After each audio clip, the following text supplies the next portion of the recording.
자, 제30회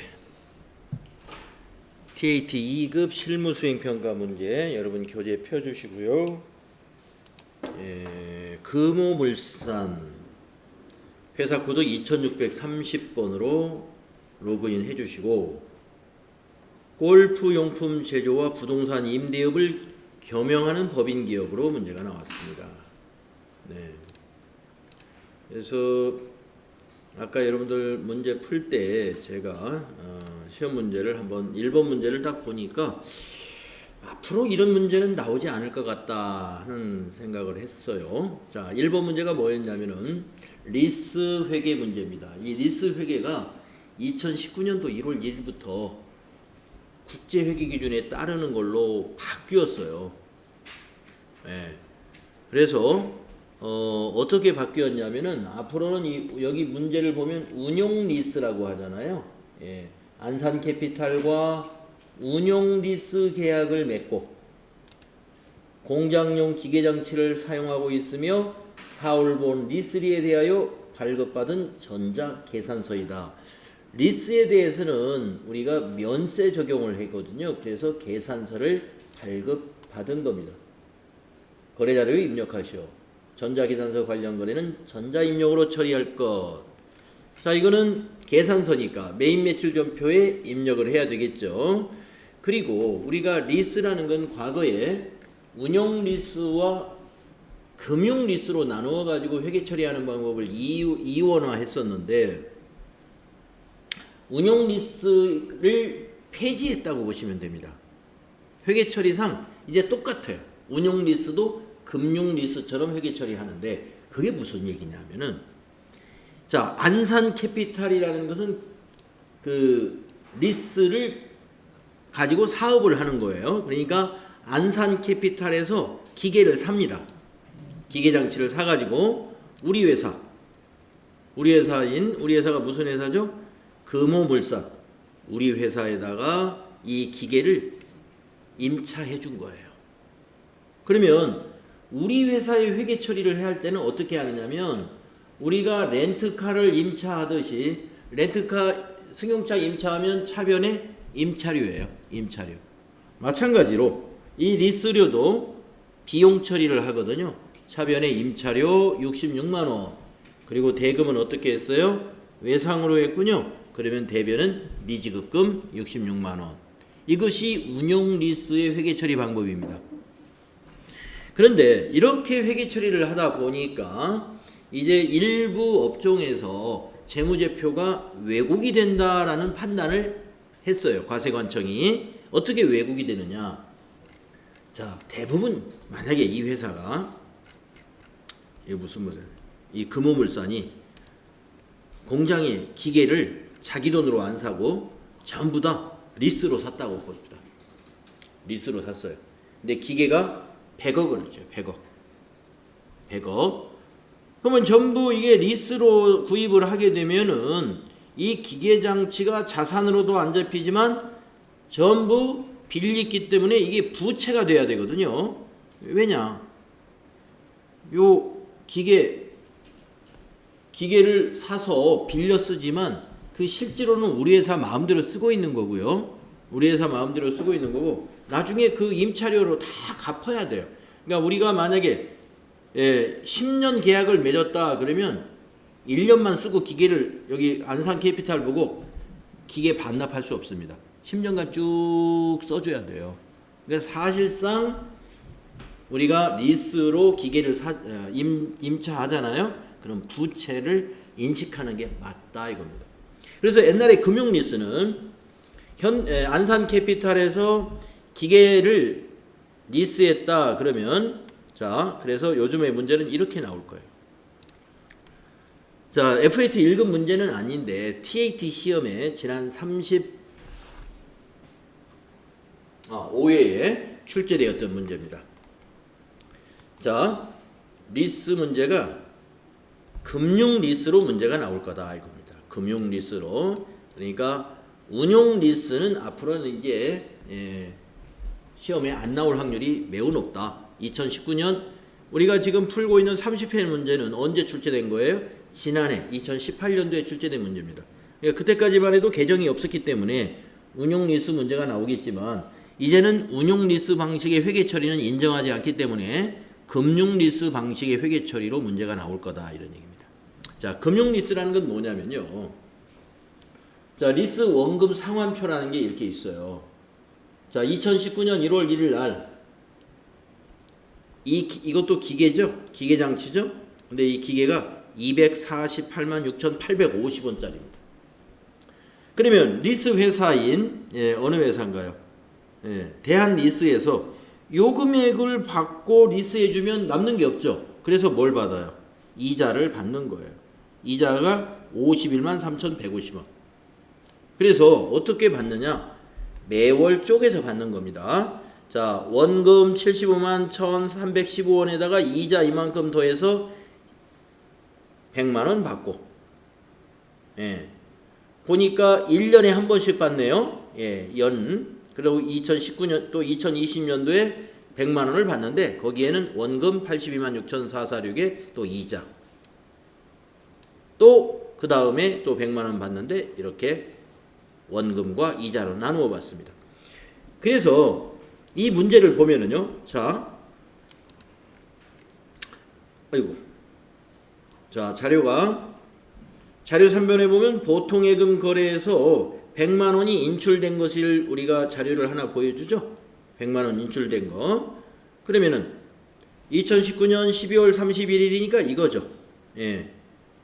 요 100만 원 인출에 대한 거 거래 내역이 있습니다. 그리고 문제를 어떻게 냈느냐? 이렇게 냅니다.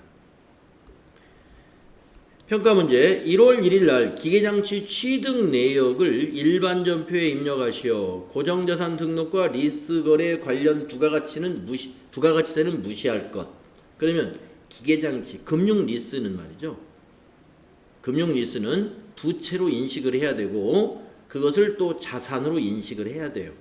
자산으로. 그래서 1월 1일 날 취득할 때는 요 2019년 1월 1일 날 요 장부금액 있죠? 금융리스 미지급금에 대한 장부금액 248만 6,850원으로 취득시 분계는 이렇게 일어납니다.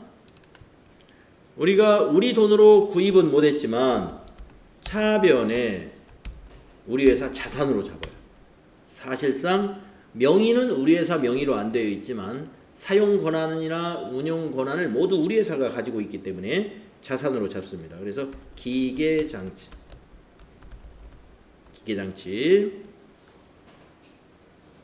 2,486,850 잡고 대변은 리스 아까 여기 자료에 보니까 금융리스 부채에 대하여 금융리스 미지급금이라는 계정을 사용하고 있다라고 이렇게 알려줬어요.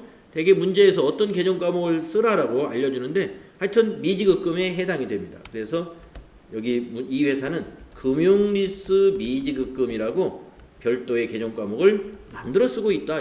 이거 부채죠. 미지급금이니까. 2,486,850 이렇게 취득시 계좌가 틀렸네요. 취득시 회계처리 자산으로 인식하고 부채로 인식하는 회계처리를 하도록 규정하고 있습니다. 그래서 앞으로는 취득할 때 이렇게 하고 그러면은 갚을 때 지금처럼 지금 이 문제에서 임차료 66만원 계산서를 받고 지급을 했다라고 한다면 이 문제에서는 금액이 좀 다르죠. 자, 12월 31일 1회차 리스료 지급에 대한 거래 자료를 일반전표에 입력하시오 그랬단 말이에요. 왜 일반전표에 입력을 하라고 그랬느냐? 세금이요. 없으니까 그냥 일반전표에 입력해라. 또 계산서를 발급받은 것도 아니죠. 계산서 발급받은 것도 아니고 그냥 통장으로 계좌 이체해버렸어요. 그러니까 일반전표에 입력을 하는데 여기서는 지금 이 문제에서는 100만 원을 이체했죠. 그러니까 어떻게 회계 처리해야 되느냐? 자, 요거에 대한 회계 처리 보면은요. 2019년 12월 31일 날 100만 원 이체했을 때는 차변에 두 개로 나누어집니다. 아까 금융리스 미지급금이라고 하는 부채를 요 원금만큼 감소시킵니다. 75132로가 되고, 그리고 나머지 리스 이자는 이자 비용이라는 별도의 영업의 비용으로 처리합니다. 이자 비용이 24만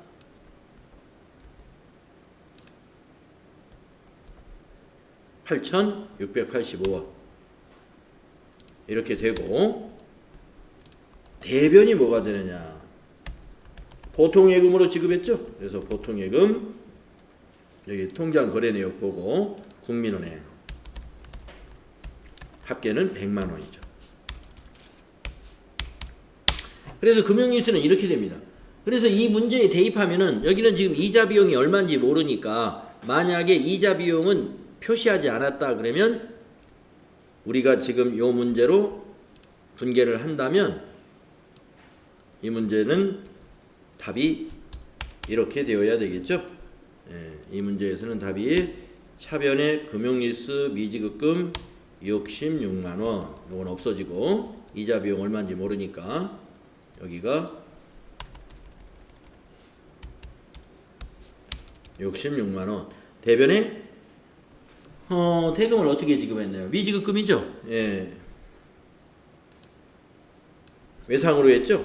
청구서는 왔는데 그럼 미지급금 66만원. 그래서 거래처는 금융리스 미지급금의 거래처는 무슨 리스에서? 여기는 여기서는 대한리스지만 이 문제에서는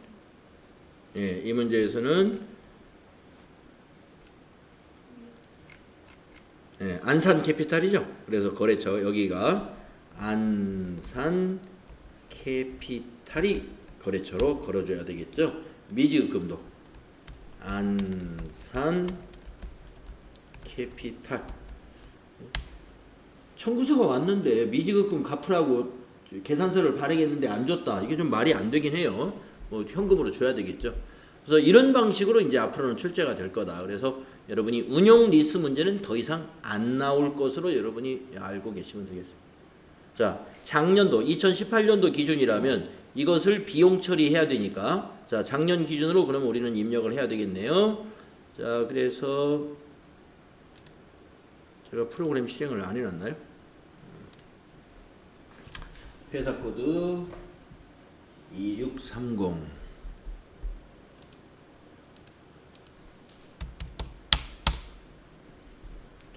2018년 기준으로는 여러분 정답에는 이렇게 되어 있겠죠.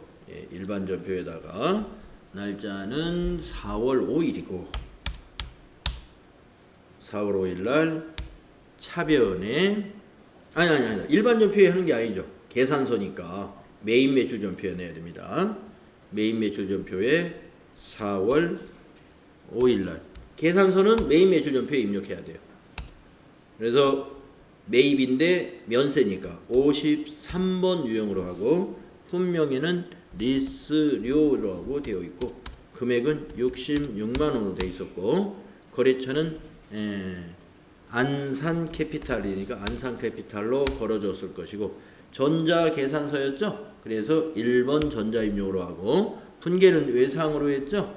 그래서 혼합분계를 해야 되죠. 이거는 리스료니까 외상분계 안 되죠.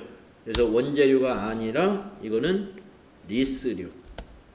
차변에 개념 과목을 뭐로? 임차료로 해라. 그런데 어디에서 쓰는 거예요? 이것은 이 기계는 문제에서 공작에서 쓰는 걸로 돼 있죠. 네, 공장용 기계장치이기 때문에 500번대 임차료를 써야 된다는 거 여러분 주의하셔야 되겠죠. 그리고 대변은 대금을 여기 보면 대금을 어떻게 했습니까? 네. 위에 거 외상으로 했다. 안 줬어요. 그래서 우리는 요 시점에 4월 5일 시점에는 미지급금이 된다. 66만 원. 네, 이렇게 하시면 되겠습니다. 자, 그래서 임차료는 앞으로 금융리스 방식으로 문제가 출제될 것이다. 이렇게 보시면 되겠습니다. 다음에 2번 문제, 신규 매입자산의 고정자산 등록 3점짜리 문제입니다. 창고 신축공사라고 되어 있네요. 2월 초에 시작한 원재료 보관용 창고 건물의 신축공사가 완료되어 발급받은 전자세금기 단서이다. 계약금 1,000만 원은 2월 1일 지급하였고 공사대금 잔액 7,800만 원은 5월 31일까지 지급하기로 하였다. 가로 열고 공사 계약금 지급 시에는 세금기 단서를 발급받지 않았다. 자, 2월 1일 거래 자료를 참고하여 매입 매출 자료를 입력하시오. 전자세금기 단서 관련된 거래는 전자 입력으로 처리할 것. 신규 고정자산 등록을 작업을 진행하는데 자산명을 창고 건물로 하라는 얘기입니다. 그래서 자산 등록까지 해야 돼요. 자, 그러면은 우리가 지금 이 8천만 원은 뭐냐 이겁니다. 8천만 원. 계약금 1,000만 원이 여기에 포함되어 있다는 거예요.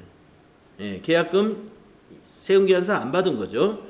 그래서 지급을 한 것을 한번 일반전표에서 조회를 해봐야 될 것 같고, 그 다음에 공사대금 잔액 7,800만 원은 5월 30일까지 지급하기로 했다. 여기 청구합니다라고 되어 있네요. 청구. 그러니까 8천만 원 중에서 7,800이 아마 200만 원은 계약금이지 않을까. 예. 한번 일단 보겠습니다. 예. 8,800에서 7,800, 1,000만 원. 1,000만 원이 계약금으로 미리 2월 1일 날 지급된 것은 아닌지. 여기 나와 있구나. 계약금 1,000만 원을 2월 1일 날 지급했다. 조회할 필요가 없네요. 자, 다시 말해서 오늘 8,800만 원짜리 세금기 단서 우리가 발급받았습니다. 공사대금. 그런데 돈을 안 줬어요. 언제까지? 5월 30일 날 한 달 후에 지급하겠다 하고, 그러면 미지급금이죠. 공사대금이. 그리고 이 계약금은 어디에? 이 안에 포함되어 있습니다. 그러면 2월 1일자 거래 자료를 참고해서 매입 매출 전표에 입력을 하는데 2월 1일 거래 자료는 참고할 필요 없을 것 같아요. 왜냐? 이 1,000만 원은 미리 계약금을 줬으니까 선급금으로 했을지 아니면 건설 중인 자산으로 했을지 이건 봐야 되겠다. 그죠? 자, 일반 전표 한번 가보겠습니다. 2월 1일 조회를 했습니다. 네, 건설 중인 자산으로 했죠. 네, 우리가 건설에 투입되는 모든 비용을 자산 처리해야 됩니다. 이때 임시로 쓰는 계정이 건설 중인 자산이에요. 그러면 선급금이 아니니까 오늘은 대변에 건설 중인 자산을 대변으로 상계 처리해야 되는 분계를 해야 됩니다. 자, 그러면 매입 매출 전표에 날짜가 며칠이죠? 4월 30일. 4월 30일 날. 여러분 조금 고민스러웠을 것 같아요. 이거. 자, 매입을 했고 과세죠? 세금이 있죠? 그래서 51번 과세 매입. 자, 품명에는 창고 건물이라고 해야 되겠네요. 창고 건물. 거기 있는 대로 쓰면 돼요. 여기 세금계산서에 있는 내용 그대로 창고 신축공사네요. 그대로 쓰겠습니다. 창고 신축공사. 수량 단가 없을 것이고 공급가액이 얼마냐? 8천만 원. 부가세 800이 되고요. 거래처는 어디였어요? 지훈건설. 그리고 전자세금계산서니까 1번 전자입력했을 것이고 분계는 혼합으로 해서 건설 중인 자산도 상계시켜야 되겠죠. 자, 매입은 기본이 원재료로 되어 있단 말이에요. 그러면 이 창고 건물이 원재료가 아니다 이런 얘기입니다. 이게 뭐예요? 건물이 된다. 건물 202번 건물로 하시고 대변에 건설 중인 자산을 먼저 1,000만 원을 상계시켜야 되겠습니다. 그래서 대변에 건설로 검색을 해보면 건설 중인 자산 214번 보이죠? 이게 1,000만 원. 그러면 나머지는 어떻게 해야 돼요? 대금을 줘야 되는데 우리가 한 달 후에 주기로 했다. 그러니까 대변에 미지급금 처리해야 되죠. 예, 미지급금은 요 금액이다 이겁니다. 7,800만 원. 탭키 눌러서 차변 대변 합계 일치하는지 보시고 거래처에 수정이 필요한 건 없는가 보셔야 되겠습니다. 그래서 부가세 대급금 매입세액은 자산이니까 부가세 대급금 맞았고, 그 다음에 차변에 원재료를 건물로 꼭 고쳐야 되고요. 건설 중인 자산 대변에 상계시키고 나머지는 외상이니까 미지급금. 네. 자, 두 번째 문제 매입 매출 전표 입력 문제였습니다. 자, 다음은 세 번째 문제 발행 어음 만기 결제. 이건 일반 전표 문제가 되겠네요. 자료는 주식회사 주연산업의 원재료 매입 시 발행한 어음이다. 만기일에 국민은행 당좌예금 계좌에서 결제되었다. 그러면 당좌예금이 대변에 가야 되겠군요. 고정자산 등록 안 했군요. 네. 자, 평가 문제 2번 빼먹었습니다. 네, 고정자산 등록하고 가야 되겠네요. 자, 고정자산 등록은 1000번으로 어디로 가느냐? 전체 메뉴에 가셔서 고정자산 등록 계정 과목은 건물 선택해 주시고 자산에서 엔터. 여기서 주어진 코드가 있죠? 예, 주어진 코드 문제를 확인해 보면 1000번 창고 건물이죠. 그래서 여기다가 1000번 창고 건물 이렇게 쓰시고 취득일은 2019 계산서에 있는 날짜 0430이 되겠고, 기초가액이 아니라 신규 취득에다 넣어야 되죠. 예, 부가세 공제한 공급가액만 입력을 하는 거죠. 예, 공급가액 8천만 원 입력합니다. 자, 그 다음에 주어진 자료, 정액법이냐 정률법이냐 요거 선택해 줘야 되죠. 그래서 정액법 내용연수 10년이라 그랬습니다. 그러면 여기를 정액법 그대로 두시고 여기다 10년 입력하면은 9개월분 자 4월 30일까지니까 1, 2, 3, 4 4월 것도 계산했네요. 4월 거. 예, 그래서 미경과분을 9달로 해서 계산한 감가상각비는 600만 원이다 하는 것이 계산이 되고요. 자, 공장 건물이니까 이 경비구분 이대로 두면 안 되겠죠. 이거를 500번대로 고쳐야 됩니다. 그래서 이거 경비구분 500번대로 고치는 것까지 잘 마무리해야 되겠습니다. 자, 그러면 요거 닫아주시면 고정자산 등록은 마무리가 된 거예요. 자, 이상 없죠? 다음에 세 번째 문제 계속하겠습니다. 자, 당좌예금에서 결제가 됐으니까 당좌예금은 대변이고, 주식회사 금호물산은 국민은행과 당좌 차월 계약을 맺고 있으며 당좌 차월 한도액은 200만 원입니다. 그랬습니다. 아마 잔액이 부족할 수가 있어서 만기 결제 전 당좌예금 잔액은 400만 원이래요. 그런데 만기가 된 어음은 550짜리입니다. 그러면 150이 초과되죠? 그러면 당좌 차월 계약 맺었으니까 150만큼은 차입금이 되는 거예요. 회사는 당좌예금 잔액이 음수일 경우에는 단기 차입금으로 회계 처리를 하고 있답니다. 그래서 잔액이 400밖에 없으니까 당좌예금으로는 400만 원만 회계 처리하고 오바되는 150만 원은 단기 차입금으로 회계 처리하라, 이런 얘기입니다. 자, 거래자료를 입력하시오. 자금 관련 정보를 입력하여 지급어음 현황에 반영합시다 라고. 어음이 만기가 된 것을 반영해야 되겠죠. 자, 이 거래는 일반 전표에 입력할 사항이죠. 부가가치세 신고하고 관련 없죠. 자, 일반 전표 날짜는 여기 있는 지급 기일인 이 날짜가 되겠습니다. 5월 15일조로 날짜로 입력합니다. 자, 일반 전표 5월 15일. 자, 어음이 만기가 되면 부채가 감수되니까 3번 차변에 지급어음 거래처는 어느 거래처 거냐 하는 얘기죠. 예, 주연 산업이죠. 예, 주연 산업. 자, 금액은 얼마짜리예요? 550만 원짜리죠. 자, 대변에 당좌예금에서 어느 은행이죠? 예, 국민은행 당좌예금에서 얼마가 400만 원만 빠져나가야죠. 잔액이 400이 있고, 그리고 또 대변에 나머지는 단기 차입금으로 회계 처리해야 되겠죠. 단기 차입금 260번, 거래처는 98010, 똑같은 국민은행 거죠. 국민은행에 150만 원 마이너스 되겠다. 이렇게 되어야 돼요. 그리고 나서 평가 문제를 꼭 보시는데, 지금 1번 했으니까 2번 평가 문제를 할 차례다. 자, 지급어음 현황에 반영을 하려면 자금 관리를 해야 되는데, 여기 지급어음 클릭하시고 F3을 눌러서 결제가 만기예요. 그리고 어음 번호는 더블 클릭을 합니다.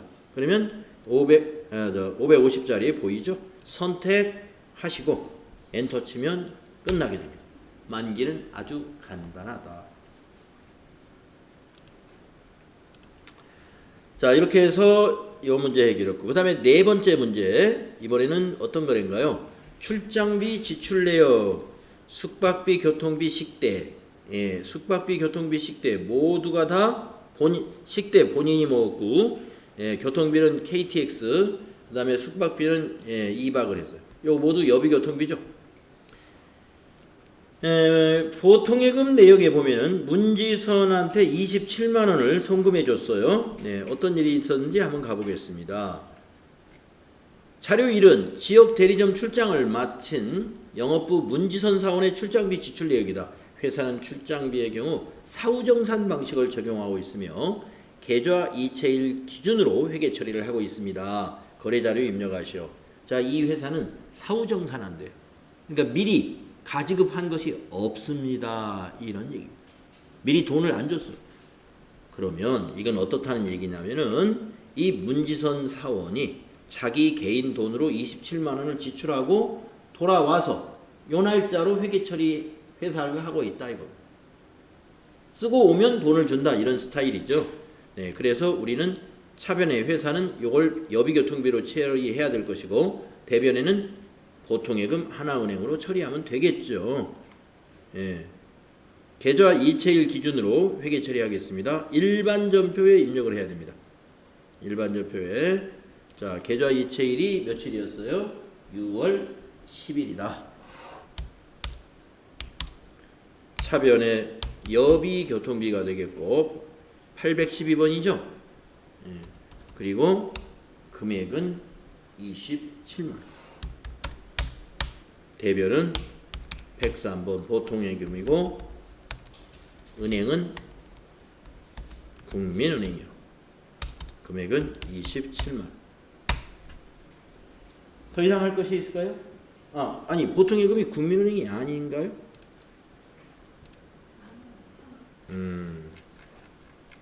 하나은행이네요. 하나은행. 예.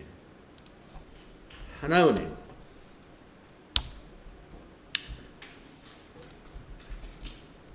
이렇게 해서 4번 문제, 우리가 출장비를 사전에 가지급하고 나중에 정산하는 그런 스타일이 있고, 지금처럼 개인이 쓰고 나중에 후불로 지급하는 이러한 방식이다. 여기서 사후 정산 방식이다 라고 하고 있으니까 이렇게 회계 처리하십니다.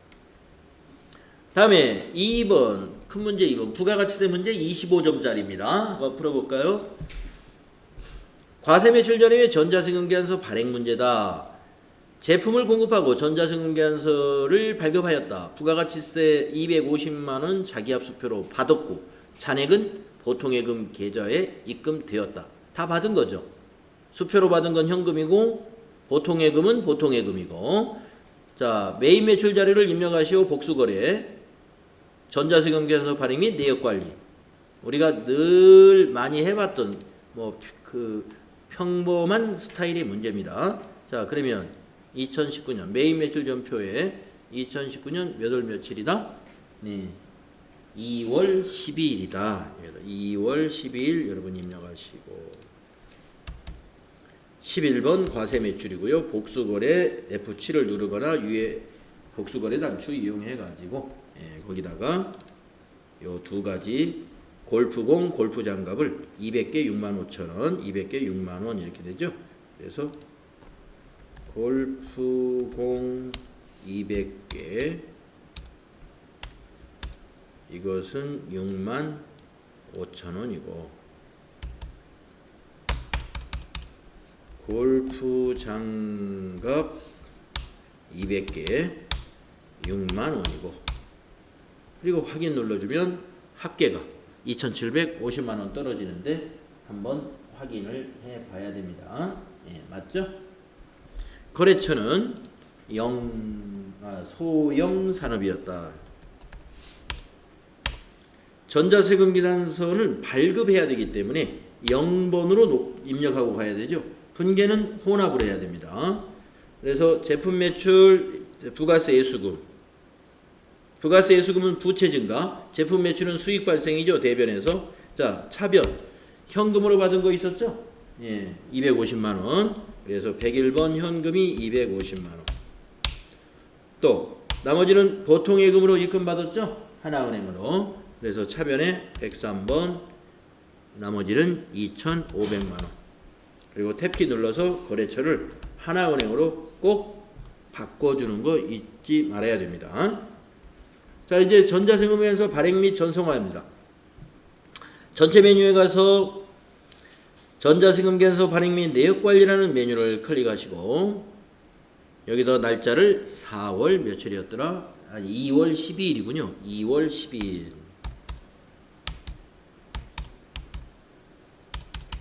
검색하면 하나 보입니다.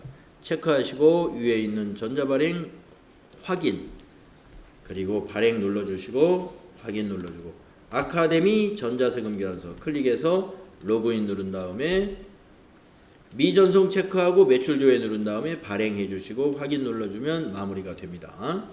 닫고 나와서 메인 매출 전표에 와서 조회 한번 눌러봤을 때 여기 전자발행 뜨게 되면 잘 된 것이다. 두 번째 문제는 수정전자세금계산서 발행 문제죠. 이것도 항상 나옵니다. TAT 2급에서 수정하는 거. 자, 자료 설명 보겠습니다. 주식회사 승현골프에 제품을 공급하고 전자세금계산서를 발급하였다. 본 건에 대하여 내국신용장 사후개설, 내국신용장 사후개설을 하고 나중에 영세율을 적용해야 돼요. 지금은 세금이 있죠.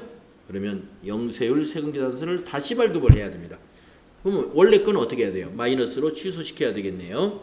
당초 공급일자는 3월 1일 거고 내국신용장 개설일은 15일이고 개설은행은 기업은행 양천지점입니다. 내국신용장 사후개설에 따른 수정 세금계산서를 발급하고 전송하시오. 전자세금계산서 발급 시 결제 내역과 전송일자는 무시해야 한다. 자, 그러면 입력해 볼까요? 3월 1일자 메인 매출 전표를 조회를 먼저 합니다. 3월 1일자 조회했더니 보이죠? 체크하시고 위에 있는 수정 세금계산서를 클릭하고 여기 수정 사유를 내국신용장 사후개설 5번 선택하신 다음에 내국신용장 개설 날짜를 여기다가 2019 3월 15일 입력해야 되죠. 그리고 나면 신고 연월일이 나오는데 신고 연월일은 이 내국신용장 여기 월까지만 입력하시면 돼요. 2019-03 위에 있는 요 날짜에 요 월을 동일하게 처리하면 됩니다.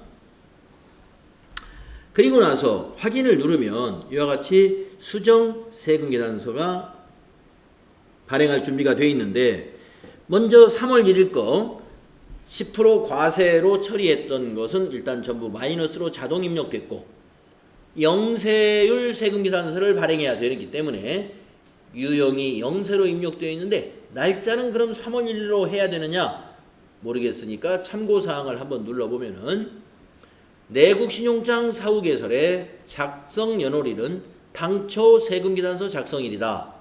안내가 되어 있죠. 아, 그러니까 날짜는 고치면 안 되겠구나. 자, 여기다가 엔터 치면 A용품 그대로 복사됩니다. 수량은 120개. 엔터 치고 단가 10만원. 똑같이 입력하면 요같이 공급가액만 있고 세액이 없는, 여기 우리 유형이 영세로 되어 있기 때문에 영세율 세금계산서 입력이 된 거죠. 자, 밑에서 확인을 누르게 되면은 3월 1일자로 마이너스 1개, 그 다음에 영세율 1개가 추가 입력이 됩니다. 그러면 이걸 전송까지 해야 되는 것이 이 문제의 문제잖아요. 그래서 전체 메뉴 가가지고 세금계산서 발행 및 내역관리 3월 1일이었나요? 네, 3월 1일 거를 이렇게 조회를 하는 거예요. 그러면 미전송된 거 2건만 이게 체크하시고 위에서 전자발행 확인, 발행 2건 중 2건의 전자세금계산서 발행되었습니다. 오케이. 아카데미 전자세금계산서 로그인 누르고 미전송 매출 조회 누르면 2개 나올 것이고 발행을 2번 눌러줘야 되겠네요. 또 한 번 발행. 2건이니까 건이 이건 발행합니다. 그래서 닫고 또 닫고 메인 매출 전표에 와서 조회 눌러보면 2개 다 발행으로 나타나게 되겠죠. 이런 문제였습니다. 자, 그 다음 마무리 됐죠? 예, 전송까지 다 했습니다. 다음 세 번째는 대손세액 공제신고서 작성에 관한 문제 9점 주겠다라고 했습니다. 자, 11월 30일 날 골프장갑 영천 스포츠의 세금계산서 하나 있고, 또 자료 2번 12월 30일 날 같은 날 골프공 세종 상사에 발행한 것이 있고, 자, 자료 1은 영천 스포츠와 거래 내역으로 2018년 12월 29일 어음에 대한 부도 확인을 받았습니다. 2018년 12월 29일로부터 그럼 6개월이 되었나요? 한번 볼까요? 자, 11월 30일 날 발행을 했는데 이것이 12월 19일 날 부도가 확인이 됐습니다. 그러면 지금 날짜가 우리가 며칠이죠? 자, 밑에 자료 저 읽어보겠습니다. 12월 29일 어음에 대한 부도 확인 받았고, 그 다음에 자료 2는 세종상사와의 거래 내역으로 2019년 3월 20일 어음에 대한 부도 확인을 받았습니다. 이거는 금년도 3월 20일에 부도 확인 받았어요. 2개 다 부도가 난 거군요.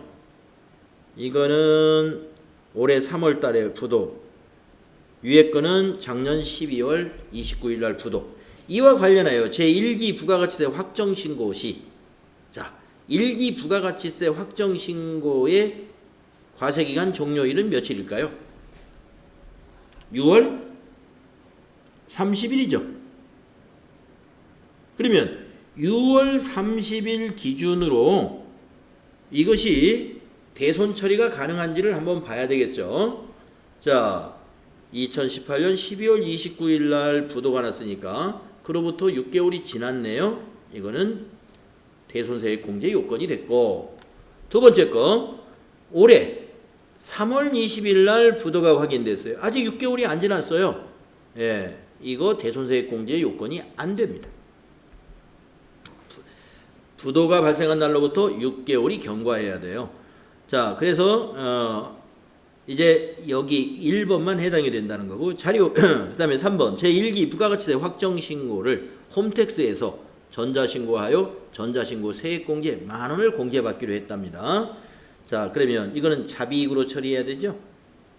1번 대손세액 공제신고서를 작성하시오. 2번 대손세액을 제1기 부가가치세 확정신고서에 반영하시오. 이때 요 만원도 입력을 해야 될 것이고요. 그 다음에 전자신고 세액공제 제1기 부가가치세 확정신고서에 반영하시오. 세액공제? 아까 부가가치세 확정신고서에 대손세액 반영할 때 이것도 함께 하면 되겠네요. 자, 그러면 대손세액 공제신고서를 한번 작성을 해볼까요? 자, 부속 처리로 가셔서 대손세액 공제신고서 밑에도 두 번째 있네요. 클릭하시고 기간은 4월부터 6월로 대손 사유가 우리가 지금 부도일로부터 6개월 되는 날로 선택을 해야 되죠. 5번. 그래서 대손 기준일은 아까 며칠 날 부도가 발생했은 것을 확인했나요? 12월 28일인가요? 네, 29일. 거기다 입력합니다. 2018년 12월 29일을 입력하고 대손 확정일은 그로부터 6개월이니까 2019년 6월 30일부터 해당이 된다 이거예요. 그러면 대손 금액이 얼마냐? 우리 그 세금계산서를 보면 부가가치세 포함된 것이 대손금이죠. 그래서 세금계산서에 얼마입니까? 부가가치세 포함된 금액 여기 165만 원이죠.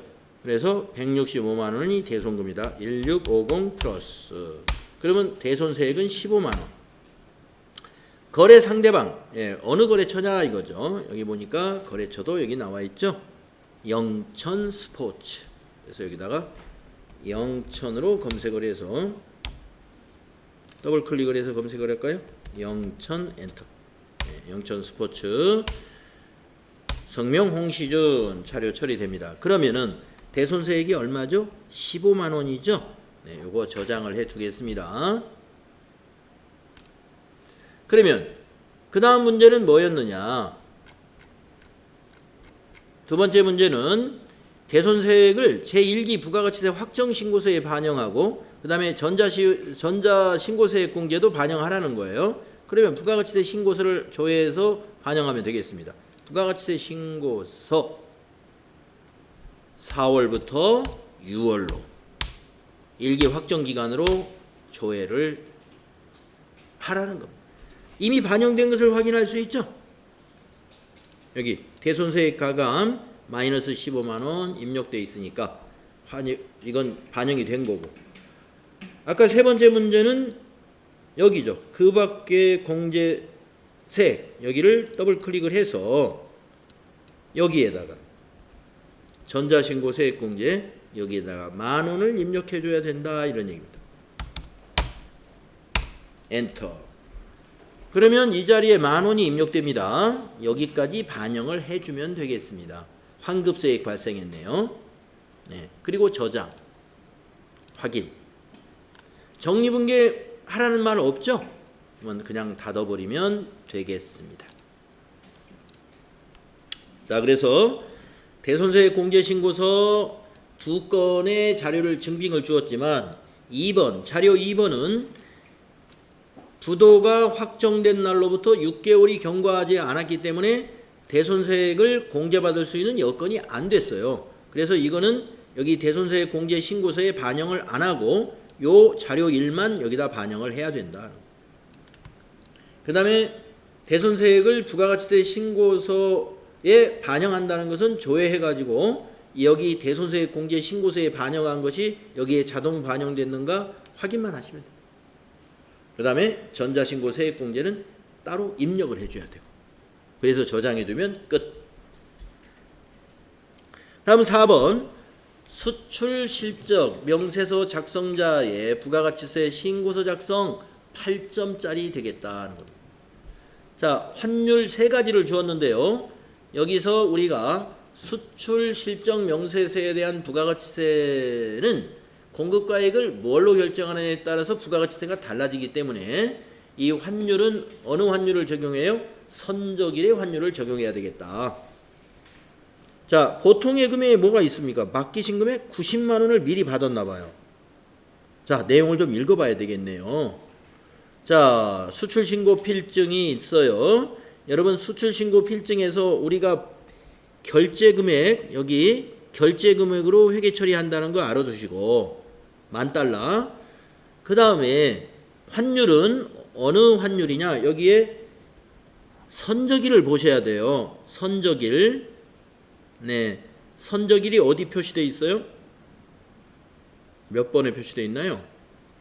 신고일자 아니고 선적일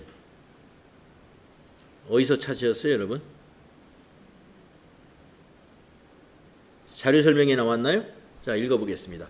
자료 1은 환율, 자료 2 환율과 통장거래. 자료 2는 12월 25일 선적한, 여기 12월 25일, 요거 잘 보시고, 선적한 수출신고 필증이다. 12월 15일 맥 회사에서 제품 10,000달러를 수출하기로 계약을 하였다. 12월 20일 계약금 1,000달러를 받아서 환전하여 보통예금 통장에 입금하였다. 아하. 선적일 전에 환전하면 어떻게 해야 돼요? 그 자체가 공급가액이죠?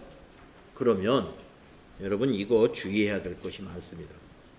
자, 결제금액 10,000달러 중에서 1,000달러는 여기서 빼야 돼요. 만에서 1,000을 빼면 9,000달러만 남게 되죠. 9,000달러만 뭘로?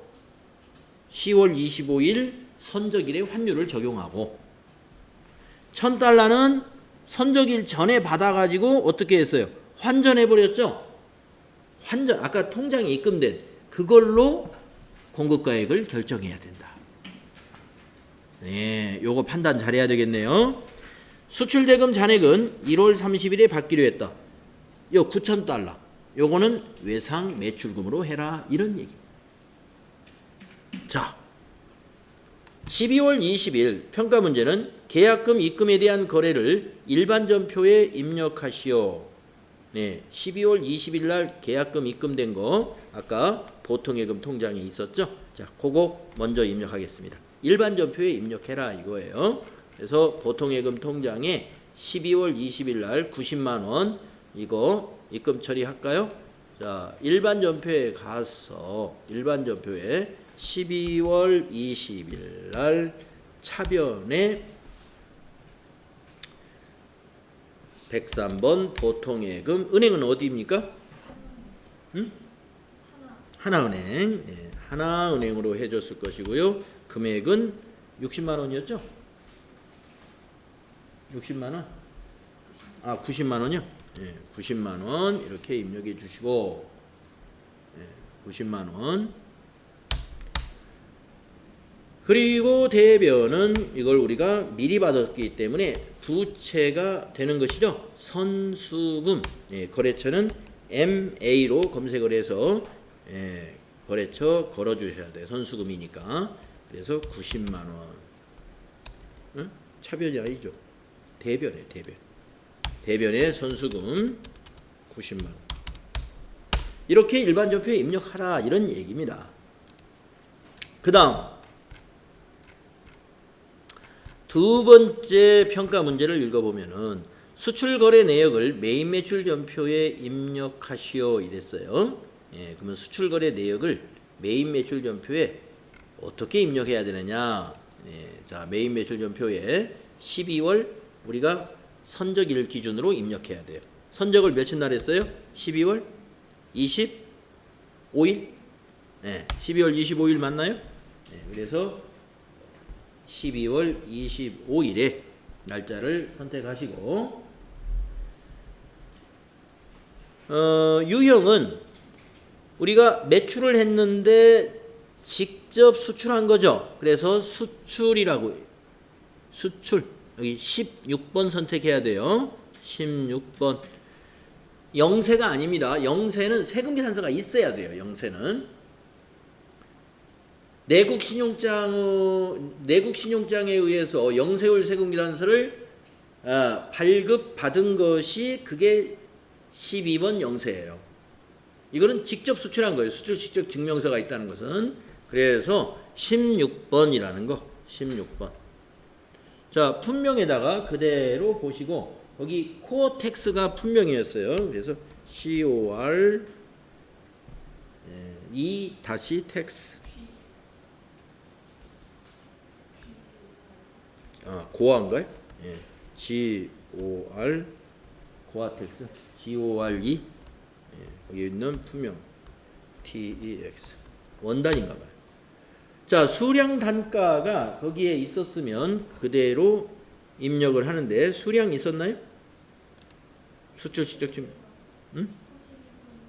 예. 총 중량으로 있네요. 예. 그래서 박스 단가 수량 단가 넣을 필요 없을 것 같아요. 예. 뭐 단가가 이 전부 적용되는 게 아니니까. 예. 그래서 수량 단가는 생략하고 공급가액에다가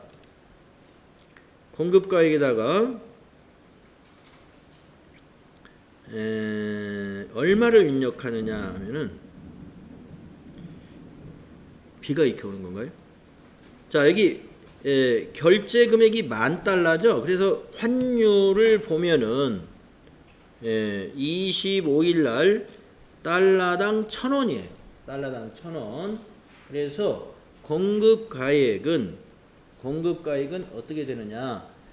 1,000원 곱하기 10,000에서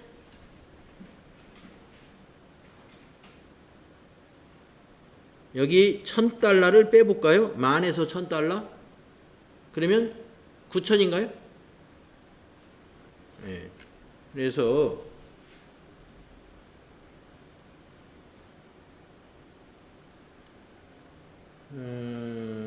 아니다.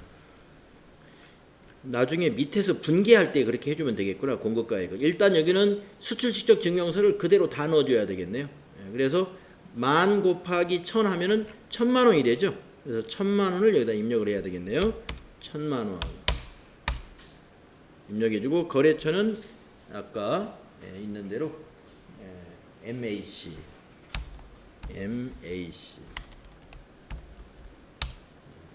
해주시고 전자세금계산서 당연히 없죠. 수출 실적 증명서니까 넘어가서 분계는 혼합으로 해줍니다. 자, 혼합으로 해서 제품 매출 1,000만 원. 그런데 밑으로 내려와서 차변에 선수금이 있었죠. 선수금 259번. 이것이 얼마였죠? 90만 원이 있었고,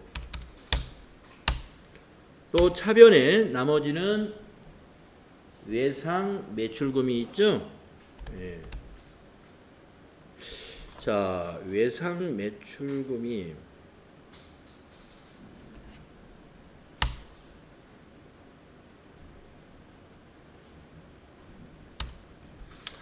외상 매출금이 910만 원이냐?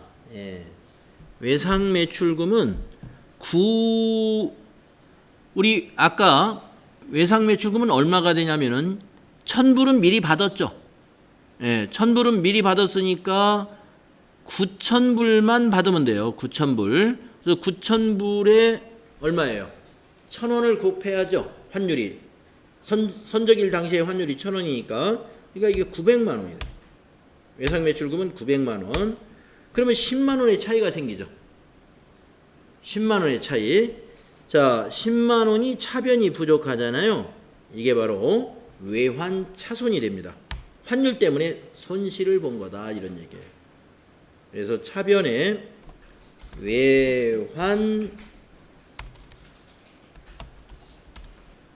외환으로 932번 외환차손 10만 원을 인식하시면 되겠습니다. 네. 자, 이 문제가 말이죠. 제품 매출은 1,000만 원인데 우리가 이 선수금 받을 당시 있잖아요. 선수금 받을 당시에 환율이 1,000원보다 낮은 900원이었다는 것을 우리가 여기 보면은 환율표를 보면은 우리가 계약금 받을 때 12월 20일 날 받았잖아요. 그때는 달러당 900원이었어요. 이걸 환전을 안 해놨다면은 선적일 당시로 1,000원으로 우리가 보통 예금에 입금이 됐을 텐데 우리가 지금 이 5일 사이에 환율이 100원이 환율이 인상이 됐습니다. 그렇게 함에 따라서 우리가 손실을 본 거예요. 그것을 우리가 환율 때문에 손실을 봤다 해서 외환차손 인식하시면 된다. 네, 상당히 까다로운 문제죠. 네, 그래서 여러분 이렇게 정리할 수 있어야 됩니다. 그래서 계약금 받을 때와 선적일 당시의 환율 차이에 의해서 발생한 손실은 환율 차손이고, 만약에 이익이 발생했다 그러면 외환차익이 되겠죠. 자, 수출시효 필증에 또 부속서류 입력하라는 문제가 나올 수도 있는데 내용을 한번 보겠습니다. 자, 일반 전표 입력 계약금 했고 수출 내역에 대한 매입 매출 전표 입력했습니다. 자, 세 번째, 부가가치세 확정 신고서에 반영하시오.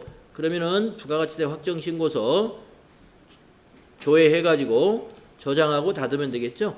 부가가치세 신고서를 열어서, 예, 날짜는 이게 며칠 거래였어요.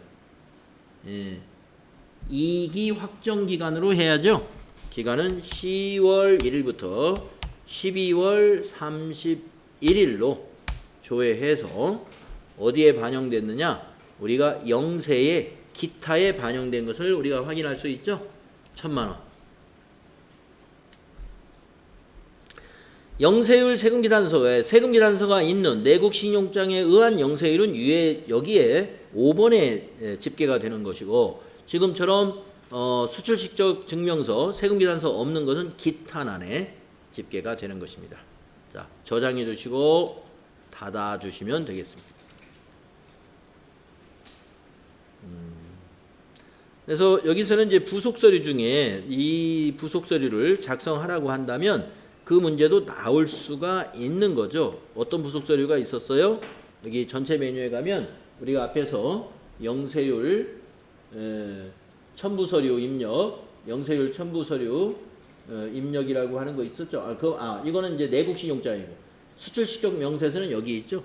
이거 입력하는 문제가 나올 수도 있습니다.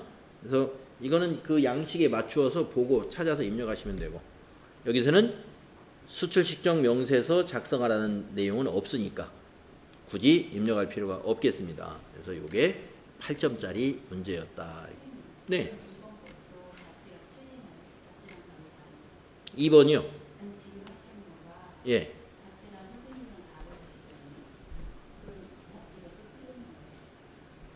답지하고 한번 확인해 볼게요.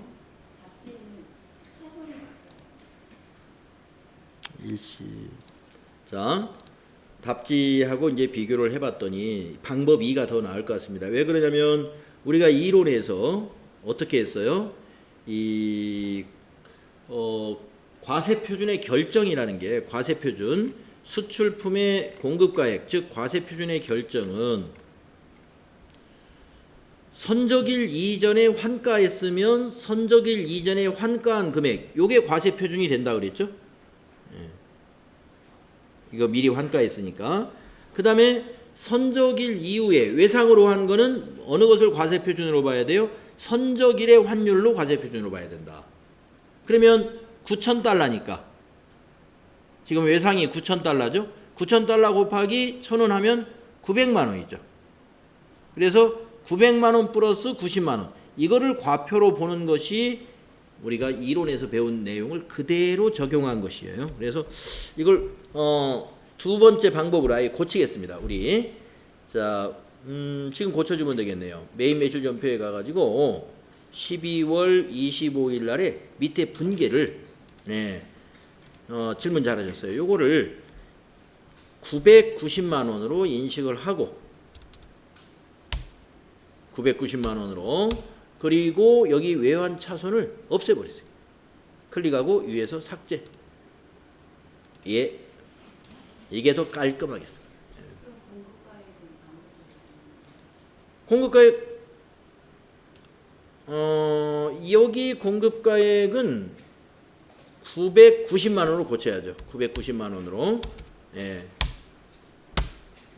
공급가액 990만 원으로. 그러면 요 금액이 그대로 이쪽으로 오는 거죠. 네. 예, 여기서부터 990으로 갔으면 요렇게 자연히 제품 매출로 오는 거였어요. 네, 그래서 이렇게 고치는 걸로 우리 하겠습니다. 근데 아까 한 것도 틀린 건 아니에요. 아까 한 것도. 그래서 요게 더 우리가 앞에서 배웠던 이 이론에 잘 부합되는 회계 처리라고 보여지네요. 요렇게 고치겠습니다. 자, 그래서 이렇게 고쳤으면은 이제 부가가치세 신고에서도 좀 다르게 나타나겠죠. 요 10만 원만큼. 그래서 요거 닫고, 닫지 않아도 되죠. 부가가치세 신고서를 다시 한번 조회해 보겠습니다. 10월부터 12월로 조회해 보면 불러오시겠습니까? 아니요 해가지고 아까는 영세 기타에 1000만 원이 들어가 있었는데 이번에는 990만 원으로 영세율 매출에서 10만 원이 빠짐. 이게 더 좋을 것 같습니다. 그리고 저장하시고 닫아주시면 됩니다. 네, 이렇게 해서 우리가 부가가치세 문제까지 25점까지 했고요. 우리 쉬었다가 다음 시간에 결산과 소득세 문제를 해결해 보도록 하죠. 쉬었다 합시다.